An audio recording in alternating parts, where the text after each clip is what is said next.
अंधकार की शक्तियां इन वचनों को चुरा ना सके। आज फायर मुझ पे उतरे खुदावन, और मैं हीलिंग को, डिलीवरेंस को पाऊं, वचनों के भेदों को पाऊं। अपने हाथों को उठाकर थैंक यू जीसस बोलते हुए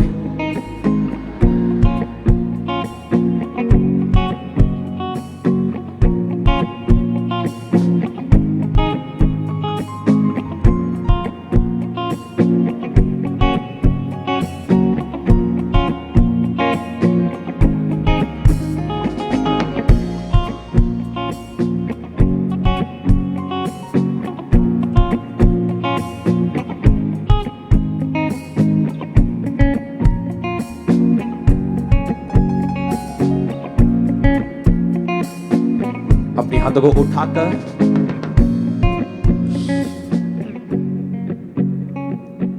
अपने देश के लिए प्रार्थना करेंगे। आप जिस भी देश से मुझे देख रहे हैं, अपने अपने देश के लिए, अपने देश की ब्लेसिंग के लिए, अपने देश के आगे बढ़ने के लिए हम प्रार्थना करेंगे। आदि स्क्रीन के ऊपर उस देश के लिए जहां हम रहते हैं प्रार्थना करेंगे। जिस देश में आप हैं, अपने अपने देश के झंडे को याद करेंगे, टच करेंगे। खुदावंद का रूह हमारे देश को छुए, फाइनेंशियली हर तरफ से खुदावंद हमारे देश को बरकत दे। पॉलिटिशियंस के लिए प्रार्थना करेंगे, सब पार्टीज के लिए प्रार्थना करेंगे। खुदावंद का आत्मा उन्हें टच करे। कोई अंधकार की शक्ति, किसी भी तरह की कोई भी गलत घटना उनकी जिंदगी में ना हो। खुदावंद उन्हें मौत से बचा के रखे। यीशु मसीह के पवित्र और सामर्थी नाम में फौजियों के लिए प्रार्थना करते हैं। खुदावंद तेरे जीवित नाम में तेरा जीवन का आत्मा उनके साथ रहे। डेथ स्पिरिट को डांटते हैं उनकी जिंदगियों से यीशु मसीह के सामर्थी नाम में। तेरे सुरक्षा के स्वर्गदूत उनके साथ हों खुदावंद। हर खुदावंद कोने में जहां वो खड़े हैं खुदावंद, अपने अपने देश की आर्मी के लिए प्रार्थना करेंगे। जिस देश से आप मुझे देख रहे हैं, अपने अपने देश की आर्मी के लिए प्रार्थना करेंगे। अपने अपने देश की पुलिस के लिए प्रार्थना करेंगे। उनके परिवार के लिए प्रार्थना करेंगे। उनकी हीलिंग के लिए प्रार्थना करते हैं। उनकी ब्लेसिंग के लिए प्रार्थना करते हैं। करप्शन फ्री होने के लिए प्रार्थना करते हैं खुदावंद। तेरी ब्लेसिंग के लिए प्रार्थना करते हैं खुदावंद। प्रभु यीशु मसीह के सामर्थी नाम में अपने देश को ब्लेस्ड घोषित करते हैं। प्रभु यीशु मसीह के सामर्थी नाम में हम मांगते हैं। तारीफ करो जोर से। मेरा बिलीव है जो ये सिस्टर ने आज टेस्टिमनी दी है, आप सेम तरह की टेस्टिमनी अपने लाइफ में, अपने हिस्सों में पाने वाले हैं। आप जल्दी गवाही देने के लिए वापिस आने वाले। आमीन हो चाहिए, बरकत आपकी है। Hallelujah, hallelujah. लूका 7 उसकी 11 से 17 आयत को मैं पढ़ूंगा और आप स्क्रीन पर भी उसे देख सकते हैं। थोड़े दिन बाद वह नाइन नामक एक नगर को गया और उसके चेले और उसकी बड़ी भीड़ उसके साथ जा रही थी। जब वह नगर के फाटक के पास पहुंचा तो देखो, लोग एक मुर्दे को बाहर लिए जा रहे थे, जो अपनी मां का एक लौता पुत्र था, और वह विधवा थी, और नगर के बहुत से लोग उसके साथ थे। उसे देखकर प्रभु को तरस आया और उसने कहा, मत रो। और उसके पास जाकर अर्थी को छुआ और उठाने वाले ठहर गए। तब उसने कहा, हे जवान, मैं तुझसे कहता हूं, उठ। तब वह मुर्दा उठ बैठा और बोलने लगा। उसने उसे उसकी मां को सौंप दिया। इससे सब पर बड़ा भय छा गया और वो परमेश्वर की बढ़ाई करके कहने लगे, हमारे बीच में एक बड़ा भविष्यद्वक्ता उठा है और परमेश्वर ने अपने लोगों पर कृपा दृष्टि की है। और उसके विषय में ये बात सारे यहूदिया और आसपास के सारे देश में फैल गई। ये वचन का पढ़ा सुना माना जाना आपकी बरकत का कारण हो यीशु मसीह के नाम में। यीशु मसीह, बाइबल कहती है, नाइन नामक एक नगर को गए और वहां गेट से जब वो अंदर जा रहे थे तो एक मुर्दे को लोग बाहर लेके आ रहे थे। अपनी मां का वो एक लौता था और वह विधवा थी और नगर के बहुत से लोग उसके साथ थे। बाइबल कहती है, क्यों जीसस क्राइस्ट दुनिया में आए। ये सारी चीजें जितनी बाइबल में लिखी हैं, इनका एक महत्व है। नाइन नगर का मतलब है, नाइन का मतलब है NAIN। हाँ, इस नगर का मतलब था प्लेजेंट प्लेस, खुशनुमा प्लेस, खुशनुमा स्थान। जैसे हम पहाड़ों में जाते हैं और बोलते हैं बड़ा खुशनुमा स्थान है, बड़ा अच्छा फील हो रहा है। नाइन का मतलब है प्लेजेंट प्लेस, बड़ा अच्छा स्थान, और बाइबल कहती है एक अच्छे स्थान से एक अर्थी बाहर आ रही थी, और वो भी अर्थी किसकी? विधवा के एक लौते बेटे की अर्थी बाहर आ रही थी। और ये एक नॉनसेंस थी जो यीशु मसीह को पसंद नहीं आई। जो नाइन नामक शहर है वो नाह नाम से निकला था, जिसका मतलब था प्लेजेंट प्लेस, एक बहुत ब्यूटीफुल, एक बड़ा मन भावना स्थान। एक मन भावने स्थान के से एक अर्थी आ रही थी, और वो भी एक विधवा की। और दूसरी बात, वो विधवा का भी वो एक लौता बेटा था। एक मन भावने स्थान से एक ट्रेजेडी बाहर आ रही थी, और जब यीशु मसीह ने उसे देखा और यीशु मसीह ने जब उसे चेक किया, कहा कि इस मुर्दे को मेरे पास ले आओ, अर्थी को छुआ और कहा उठ जा। बाइबल कहती मुर्दा उठने लगा, क्योंकि बाइबल कहती है प्रभु यीशु मसीह का जन्म इसलिए हुआ और पवित्र आत्मा की सामर्थ उसे इसलिए दी गई ताकि वो लोगों को सुसमाचार प्रचार कर सके। जब सुसमाचार प्रचार का हम जिक्र करते हैं तो लोगों को लगता है कि ये सब पास्टर लोग जो ये जिक्र कर रहे हैं, इनका मतलब क्रिश्चियन या ईसाई बनाना या धर्म परिवर्तन करना है। इसीलिए वो चीजों को समझ नहीं पाते। क्यों अब तक किसी क्रिश्चियन ने किसी धर्म के खिलाफ स्टेटमेंट नहीं दी, कभी किसी देश के खिलाफ स्टेटमेंट नहीं दी, यहां तक कि किसी खालिस्तान या किसी भी चीज के खिलाफ उन्होंने कभी किसी चीज के खिलाफ ऐसी स्टेटमेंट नहीं दी, क्योंकि उनका मकसद जो है वो शारीरिक नहीं है, ना ही उनका युद्ध जो है वो शारीरिक है। बाइबल कहती क्रिश्चियन अपने देश के लिए हमेशा आशीष का कारण होते हैं। वो जिस देश में रहते हैं उस देश के लिए वो प्रार्थना करते हैं। उनका मकसद सुसमाचार को लेके जाना है। अब यहां पर किसी धर्म का जिक्र नहीं हुआ, एक नॉनसेंस हो रही थी कि एक शहर जो अपने आप को प्लेजेंट प्लेस बताता था, खुशनुमा स्थान बताता था, वहां पर एक विधवा का एक लौता बेटा वो भी मर गया और वो बाहर आ रहा था। जब यीशु मसीह के सामने ऐसी नॉनसेंस होती है तो यीशु मसीह उस नॉनसेंस को टेस्टिमनी में चेंज कर देते हैं। तो यीशु मसीह ने जब देखा कि नाइन नगर से, खुशनुमा नगर से एक विधवा के एक लौते बेटे की लाश बाहर आ रही है, ये मैं होने नहीं दे सकता। और बाइबल कहती जब उसने अर्थी को छुआ और कहा उठ जा, अराइज, तो बाइबल कहती मुर्दा उठ गया और बोलने लगा और सब पर बड़ा भय छा गया। ये करने के लिए प्रभु यीशु मसीह आए थे। जो यहां पर यीशु मसीह ने किया आपकी नॉनसेंस को खत्म करने के लिए। कि नाम क्या है? नाम है अमीर दास, लेकिन घर में इतनी गरीबी है कि रोटी खाने के लिए भी पैसा नहीं। नाम क्या है? नाम है जी बंजर ठेकेदार, पर दिहाड़ी तक को काम नहीं है। नाम क्या है? नाम जो भी है, जिंदगी नाम के उलट हो चुकी है। नाम कुछ भी है, जिंदगी नाम के बिल्कुल खिलाफ हो चुकी। जो नाम बंदे का है, जिंदगी उसके टोटल खिलाफ, उसके रिजल्ट लाइफ के टोटल खिलाफ चल रहे हैं। ये खत्म करने के लिए प्रभु यीशु मसीह दुनिया में आए। इसलिए उसने कहा यहोवा ने मेरा अभिषेक किया है ताकि मैं लंगड़ों को चलाने का, मुर्दों को जिलाने का, कुचलों हुओं को छुड़ाने का सुसमाचार प्रचार कर सकूं और उन्हें छुड़ा सकूं। यही करने के लिए प्रभु यीशु मसीह आपकी लाइफ में आए। मेरी लाइफ में एक नॉनसेंस थी क्या कि जवान लेकिन नशों में, मेंटली अपसेट, मेंटली अटैक के दौरे पड़ते हैं, वैसे जवान एक शैतान का ये एक नॉनसेंस थी।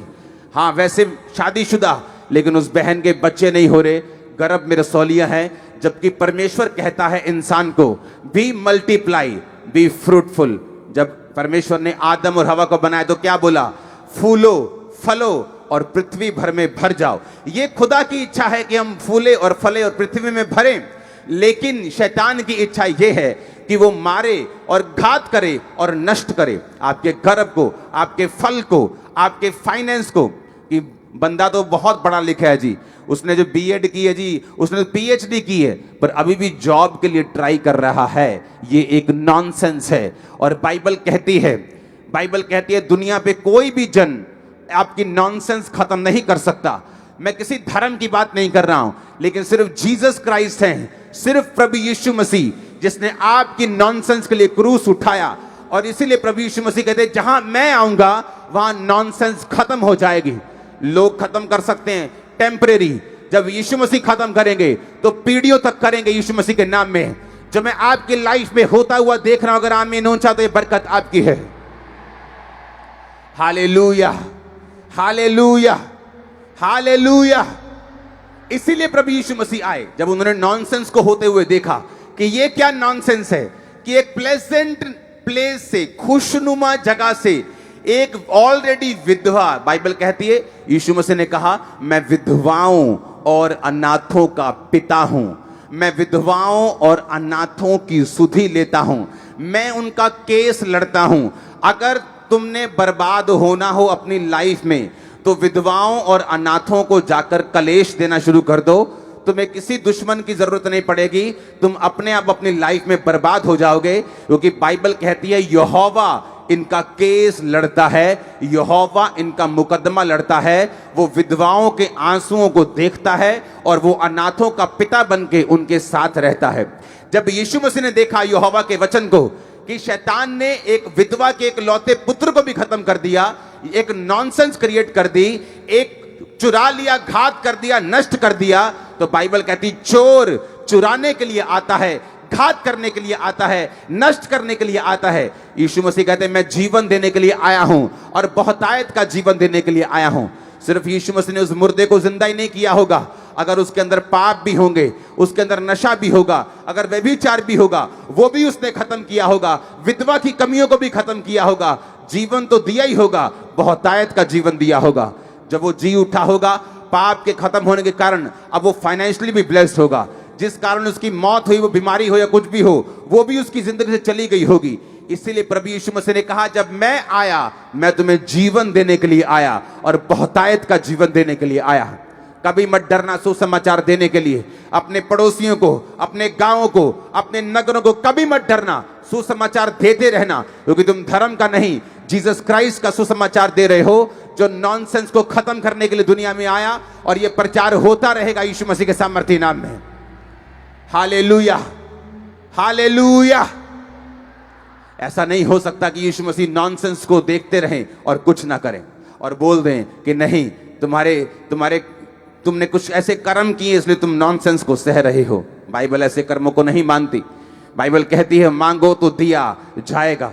बाइबल कहती है तुम जीवित परमेश्वर की संतान हो, तुम मांगोगे तो परमेश्वर देगा, तुम खटखटाओगे तो परमेश्वर खोल देगा, तुम ढूंढोगे तो तुम्हें मिल जाएगा। जो कुछ तुम मेरे नाम के लिए मेरे पिता से मांगोगे मेरा पिता तुम्हें देगा। आमीन, आमीन। इसलिए जब एक सिस्टर चर्च में आती है, क्योंकि परमेश्वर ने तो उसे फ्रूटफुल होने के लिए बोला है, लेकिन शादी के बाद भी बेबी नहीं, ये एक नॉनसेंस है। आप उस नॉनसेंस के खिलाफ लड़ते हैं, आप प्रार्थना करते हैं, जीसस क्राइस्ट को बोलते हैं मेरी जिंदगी में आइए और इस नॉनसेंस को खत्म करिए। आप एक वेल टैलेंटेड मैन हैं, आदमी हैं, लेकिन आपका बिजनेस सेट नहीं, आपसे कम टैलेंटेड लोग सेट हैं, आप सेट नहीं, ये एक नॉनसेंस है। जब नॉनसेंस आपकी फैमिली में हो, जब घर के जवान लोग जिन्होंने अगुवाई करनी है, आपके घर का खर्चा उठाना है, घर से सिलेंडर चोरी करने लगे नशे के लिए, ये एक नॉनसेंस है। और बाइबल कहती है नॉनसेंस को खत्म करने में एक्सपर्ट हैं यीशु मसीह, इसके एक्सपर्ट हैं वो। जीसस का प्रचार करो घर घर में, नॉनसेंस खत्म हो जाएगी यीशु मसीह के सामर्थ्य नाम में। आमीन ऊंचे वाला चाहिए मेरे को। Hallelujah, hallelujah. यीशु मसीह को तरस आया, वो तरस करता है जब आप लोग बीमार होते हैं, वो तरस खाता है जब आप लोग दुखी होते हैं, जब आप लोग नॉनसेंस से होकर गुजरते हैं, वो दुखी होता है, वो तरस खाता है आप लोगों के ऊपर। और बाइबल कहती है जब उसका यीशु मसीह के साथ सामना हुआ तो यीशु मसीह ने उसे सेम नहीं रहने दिया। बहुत से लोग हैं जिनकी जिंदगी में नॉनसेंस घट जाती है क्योंकि उनका जीसस क्राइस्ट के साथ कभी भी सामना नहीं होता। उनकी लाइफ में वो ट्रेजेडी बन के रह जाती है क्योंकि यीशु मसीह के साथ कभी सामना नहीं हुआ। आपका सामना हो चुका यीशु मसीह के साथ। वो आपके अंदर है, वो आपके पास खड़ा है परमेश्वर, वो आपकी सारी नॉनसेंस को खत्म कर देगा। मैं आपको ये प्रोफेटिक वर्ड दे रहा हूं, सारी नॉनसेंस का खत्म होने का टाइम आ चुका है यीशु मसीह के नाम में। आमीन ऊंचा चाहिए। Hallelujah, hallelujah. Yeshu Masih nonsense को खत्म करने के लिए आया।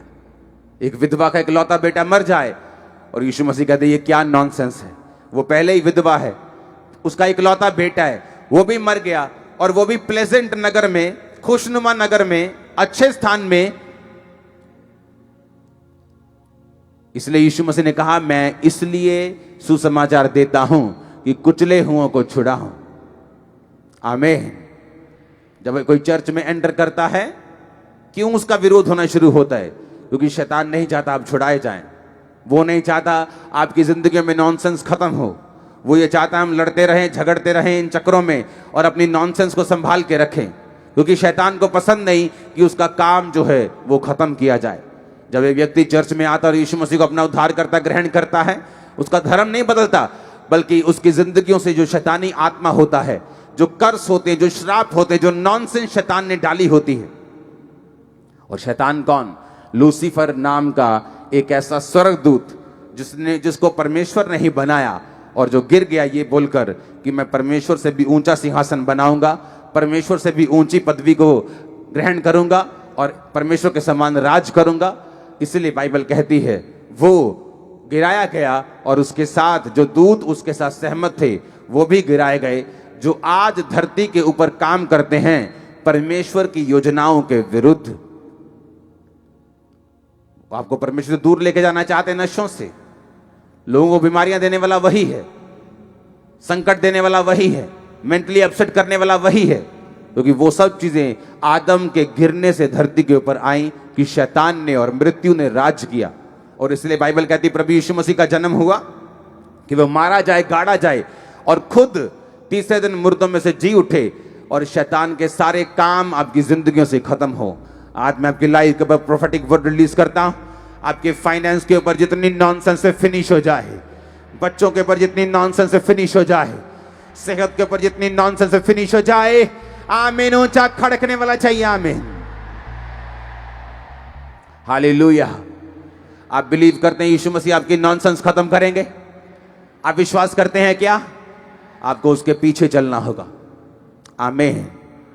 पीछे चलना होगा जब वो आपकी सुन रहा है तब भी, और जब वो आपको लगता है नहीं सुन रहा तब भी, जब वो आपकी प्रार्थनाओं का उत्तर दे रहा है आपको लगता है तब भी, जब आपको लगता है वो नहीं दे रहा तब भी आपको पीछे चलना होगा। ऐसी टेस्टिमनी से हमें सीख लेने की जरूरत है।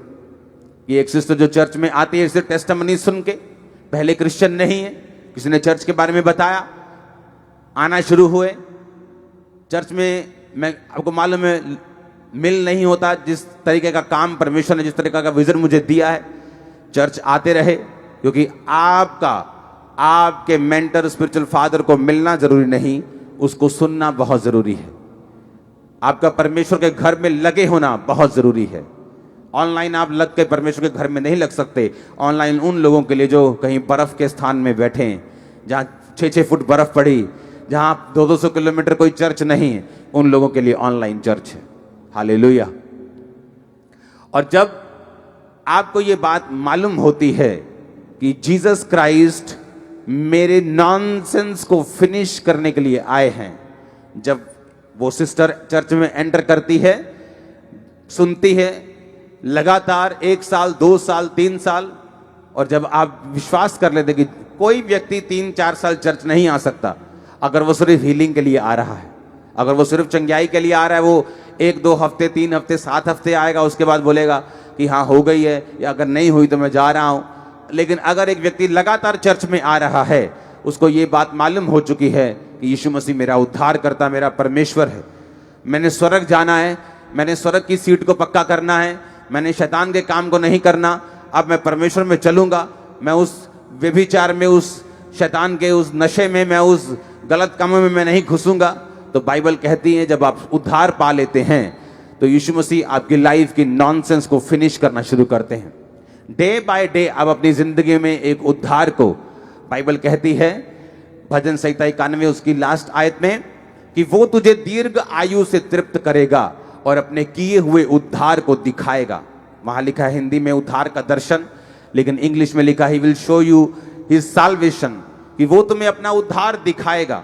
जिसका मतलब यह है कि जब आप परम प्रधान के छाए हुए स्थान में बैठे रहते हैं, जिसका मतलब है यशब का मतलब है बैठे रहना, जिसका मतलब है कि जो स्थान परमेश्वर ने आपको दिया एक विश्वासी होने का, वो स्थान आपने नहीं छोड़ा। इसलिए नहीं छोड़ा कि मुझे चंगाई नहीं मिली, आपने नहीं छोड़ा कि आपको बरकत नहीं मिली, आपने वो स्थान नहीं छोड़ा क्योंकि 4 रिश्तेदार आए माहौल देख के कि भाई साहब अब चर्च मत जाना, माहौल खराब है। आपने कुछ नहीं किया, आप यीशु मसीह के साथ लगे रहे, आप अड़े रहे, आप खड़े रहे। और फिर बाइबल कहती है जब वो अड़े और खड़े आपको देखता है तो कहता है मैं तुझे दीर्घ आयु से तृप्त करूंगा।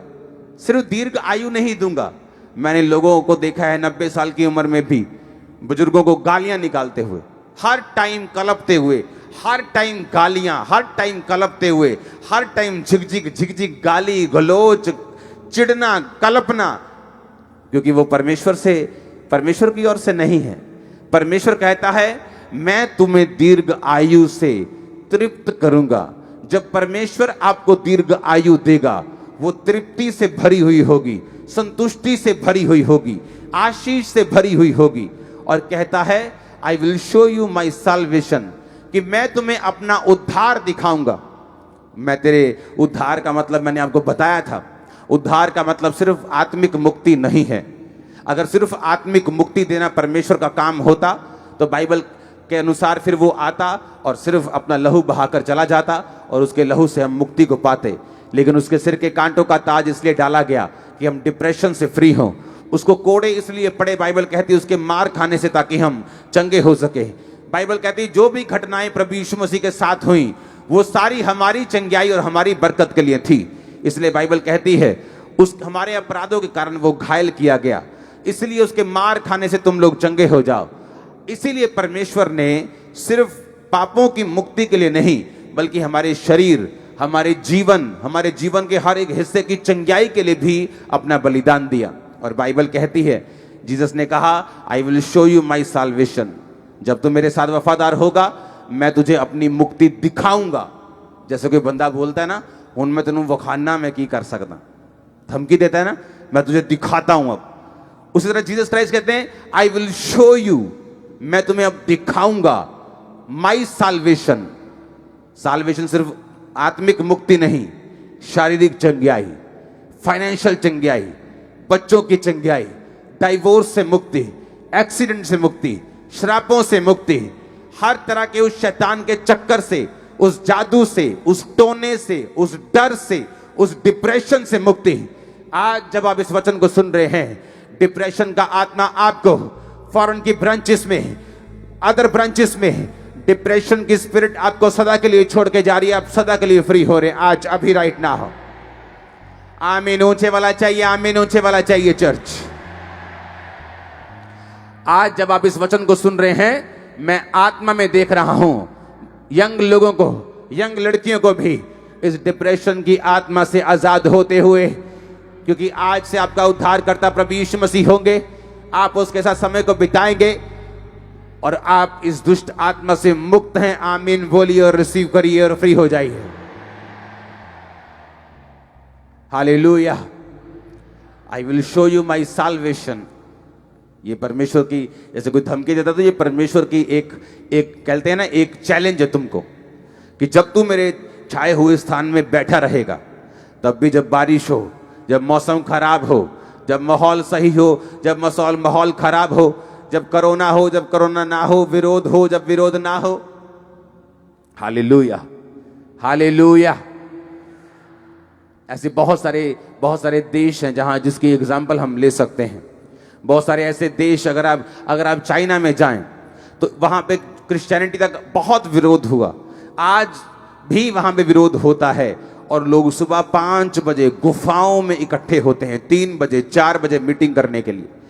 और 2030 से पहले अमेरिका से भी ज्यादा मसीही लोग चाइना में होंगे। अगर हम अपने पड़ोसी देशों की बात करें, पाकिस्तान की बात करें, तो पिछले अगर आप 10 साल देखेंगे तो बहुत सताव था उनके ऊपर, चर्चों पे अटैक होते थे, सताव होता था। अगर आप अब वहां पे चेक करें तो हजारों लाखों लोगों के क्रूसेड्स होते हैं रोज वहां पे, क्योंकि ये धर्म नहीं, लोगों को मालूम हुआ ये जीवन बदलना है। और जब एक देश के लोगों का जीवन बदलता है तो देश को ही फायदा होता है। जब नशे खत्म होते हैं, अपराध खत्म होते हैं। एक ऐसा व्यक्ति जिसने कत्ल कर दिया, खून कर दिया, और जब खून किया तो उसके बाद वो जेल में चला गया। जब जेल में गया तो उसके घर वालों ने उसे प्रीच किया कि हम यीशु मसीह के बारे में उनको, उसकी फैमिली को थोड़ा थोड़ा पता था, उसके रिश्तेदार प्रभु में थे। जब उसको प्रीच किया गया, उसको बताया गया कि प्रभु यीशु मसीह जीवन बदलते हैं और तुझे जीवन बदलना है, और उसने जेल में परमेश्वर को ग्रहण किया। और जब वो पैरोल के ऊपर बाहर आया, वो जो मर्डर करके अंदर गया था वो मुझे मिल के गया। आज वो पास्टर है, शायद सेवा करता है जेल के अंदर। एक मर्डरर, जो मर्डरर था, जो कत्ल करने वाला था, और ऐसा व्यक्ति था, वो इतना लंबा चौड़ा, वो कद का मुझसे भी शायद एक आध इंच लंबा है। वो कत्ल करने के लिए सोचते नहीं थे, देखा अच्छा नहीं मिलती, ठा चल, तेरी तेरी तेरी तेरी ठा चल, ऐसे कत्ल करता था वो। और जब जेल के अंदर गया, वचन सुना, आज वो फॉलो करता है। शायद अभी भी मुझे जेल में देख रहा हो मीटिंग को, और वहां पे मीटिंग्स चलती हैं। कितनी जेल्स हैं जहां पे लोगों ने यीशु मसीह के वचन को ग्रहण किया। अब जब वो बाहर आते हैं, वो अब गैंगस्टर नहीं है, अब वो कत्ल करने वाले नहीं हैं, क्योंकि एक कत्ल करने वाले के ऊपर और उसके परिवार के ऊपर कई तरह की श्राप रहते हैं, कई तरह की चीजें शैतान करता है उनकी लाइफ में। और जब परमेश्वर उनको सेव करता है, क्योंकि खुदाबंद उनसे प्यार करता है, वो पापियों से नफरत करने के लिए नहीं आया, वो उनसे प्यार करने के लिए आया।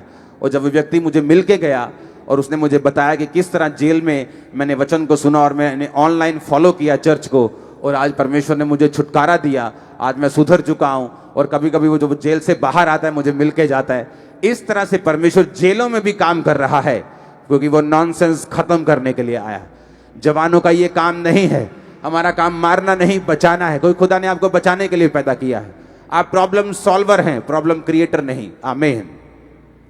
और इसी तरह से ही यो कहता है, मैं तुझे अपनी साल्वेशन दिखाऊंगा।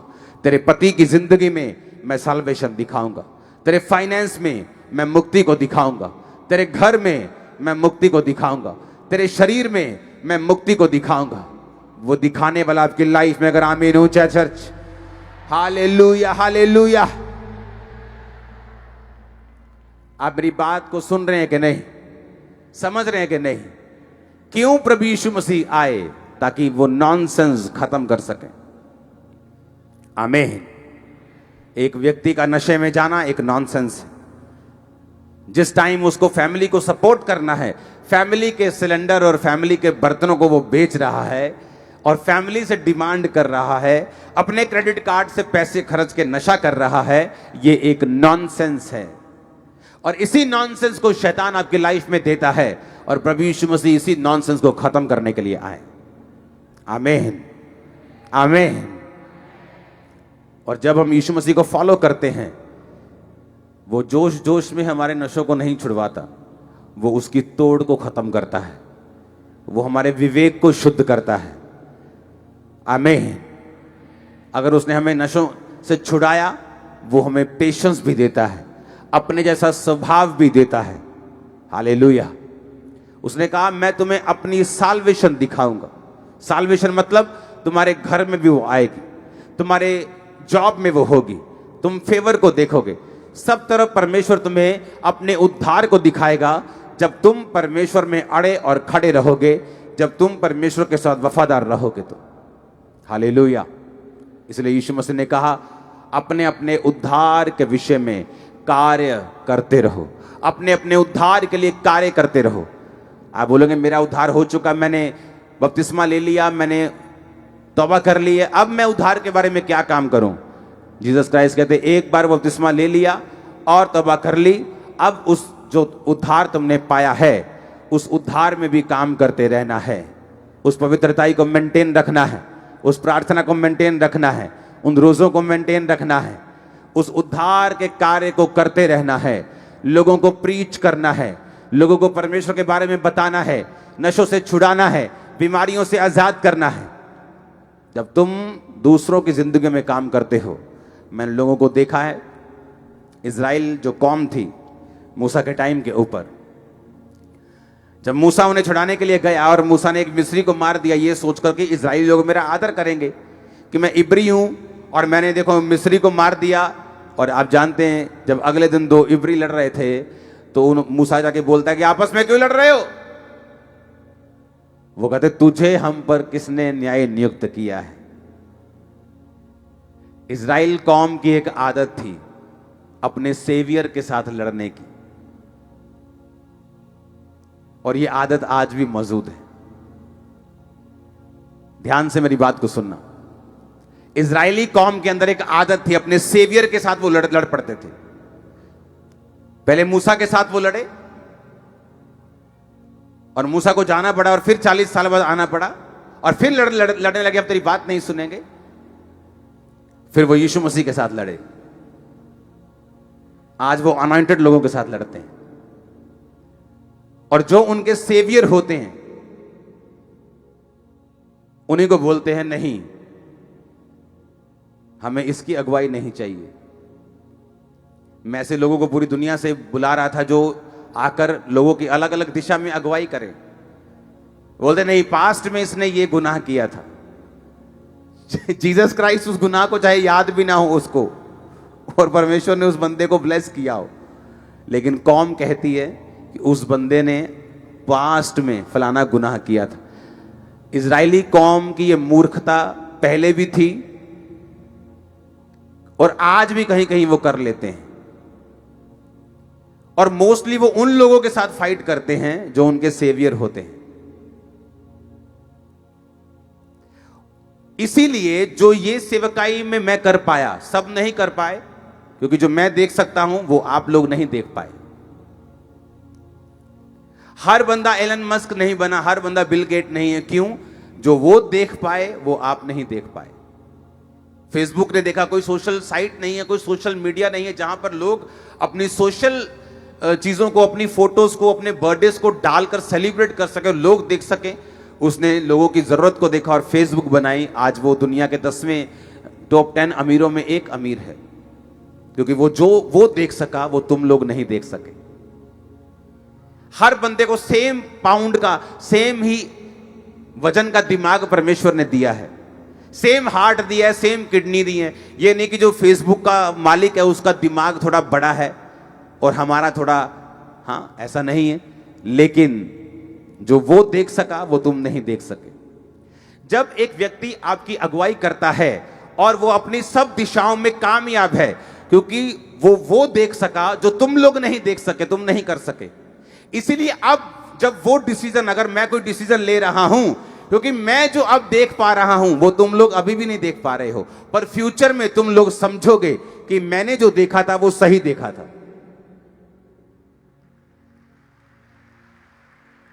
ये मुहावरों की बातें हैं, वही लोग समझेंगे जो समझेंगे।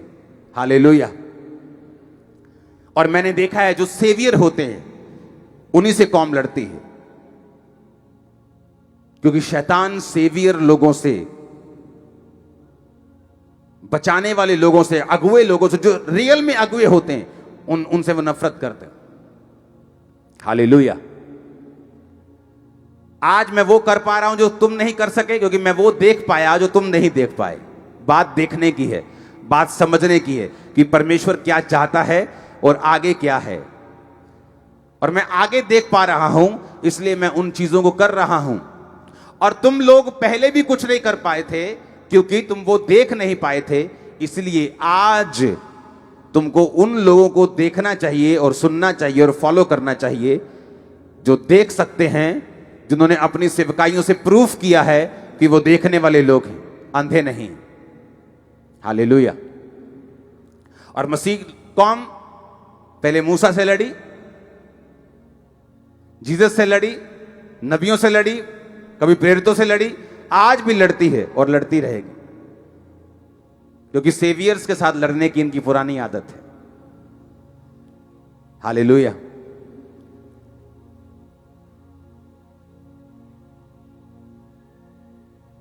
तारीफ करो जोर से खुदाबंद की। इसीलिए जब परमेश्वर आपको खड़ा करता है, जब वो एक जन को खड़ा करता है, जब वो एक प्रेरित को खड़ा करता है, एक दास को खड़ा करता है, तो हमें सिर्फ उसकी सुनना है, क्योंकि वो जो देख पा रहा है वो तुम लोग नहीं देख पा रहे। जिस पहाड़ पर खड़ा होकर वो देख रहा है वो दूर देख रहा है, तुम नीचे जमीन पर खड़े हो, तुम्हें दिख नहीं रहा। फ्यूचर में क्या होने जा रहा है तुम्हें दिख नहीं रहा। तुम्हारी तैयारी उस हिसाब से नहीं है, लेकिन हमारी तैयारी उसी हिसाब से है। हालेलुया। जो लोग इस क्लिप को काट कर डाल दिया जाए, मेंटरशिप में हैं, आपको जल्दी एक डेट को दिया जाएगा। मेंटरशिप वाले सभी पास्टर्स और उनके नीचे मेंटरशिप के सभी पास्टर्स और उनकी मेंटरशिप के नीचे सभी पास्टर्स, हम एक दिन इकट्ठा होंगे, उसके बाद हमें दोबारा इकट्ठा होने की जरूरत नहीं पड़ेगी। तो वो डेट जल्दी अनाउंस होगी और खुदावंद के बड़े काम के लिए हम तैयार होंगे, सुसमाचार को लेके जाने के लिए हम तैयार होंगे। ब्रांचेस के लिए आप प्रेयर करेंगे। चर्च के लोगों को ये बात सुननी और समझनी है कि बहुत सी जगहों पर ब्रांच नहीं है अभी, क्योंकि अभी वो फाइनेंस नहीं है जो चाहिए।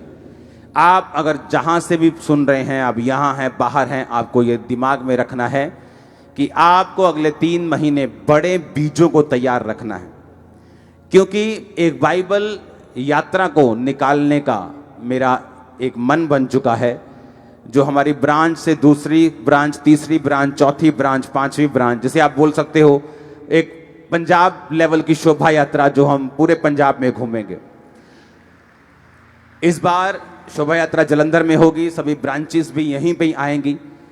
सभी लोग जो आज तक शोभा यात्रा में शामिल नहीं हुए अपनी बेस्ट गाड़ियों और कपड़ों में यहां पे मौजूद होंगे। हालेलुया। और इस बार हम थोड़ी लंबी शोभा यात्रा निकालने वाले हैं, हमारा रूट थोड़ा और लंबा होगा। हालेलुया।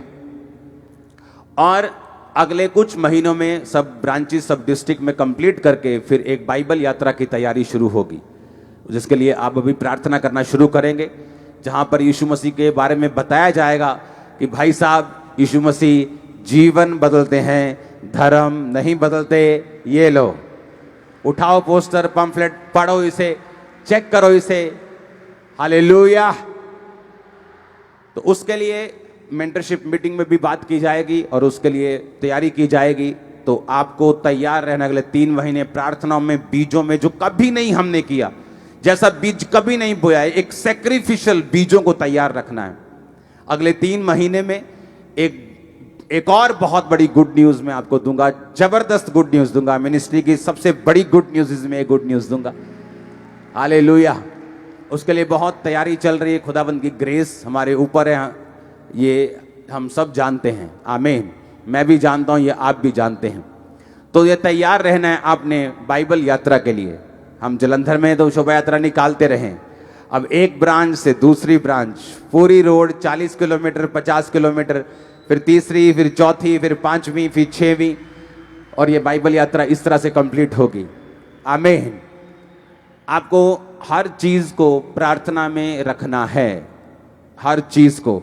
आपको जो चर्च में विजन अनाउंस होते हैं उनके विषय में आपको प्रेयर्स करनी है। ब्रांचेस हर जगह पहुंचे, पंजाब में आपको प्रेयर्स करनी है।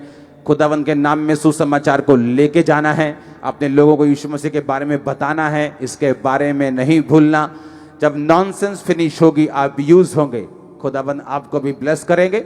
उसने कहा जो तू बोएगा वो तू काटेगा। मैंने बहुत सी फैमिलीज को देखा है अपनी प्रेयर रिक्वेस्ट को लेके आते हुए कि मेरी बेटी के लिए प्रेयर कर दो, मेरे बेटे के लिए प्रेयर कर दो, लेकिन जब उनसे पूछा जाता है कि कभी सुसमाचार देने के लिए गए हो, कभी किसी ऐसे घर में गए हो जहां लोग नशा करते हैं और आप उन्हें जीसस के बारे में बताएं, जो लोग बीमार हैं कभी आपने उन पर प्रार्थना करने के लिए गए हैं, कभी चर्च के बारे में उन्हें बताया, तुमने कभी बोया ही नहीं अच्छी चीजों को। जब कोई चर्च में आता है, अब इस बहन को किसी ने चर्च के बारे में बताया होगा, वो चर्च में आई तो क्या बदला उसका? किसी ने नाम तक नहीं पूछा होगा चर्च में, तेरा नाम क्या है भाई, तू पहले नाम क्या है, ये लगा, ये हटा, और तब तेरे को प्रार्थना करेंगे, पहले बपतिस्मा ले, ये कर, वो कर। जस्ट चर्च में आए और एक नॉनसेंस एक फिनिश हुई, एक परिवार सेट हुआ, जुड़वा बच्चों की ब्लेसिंग।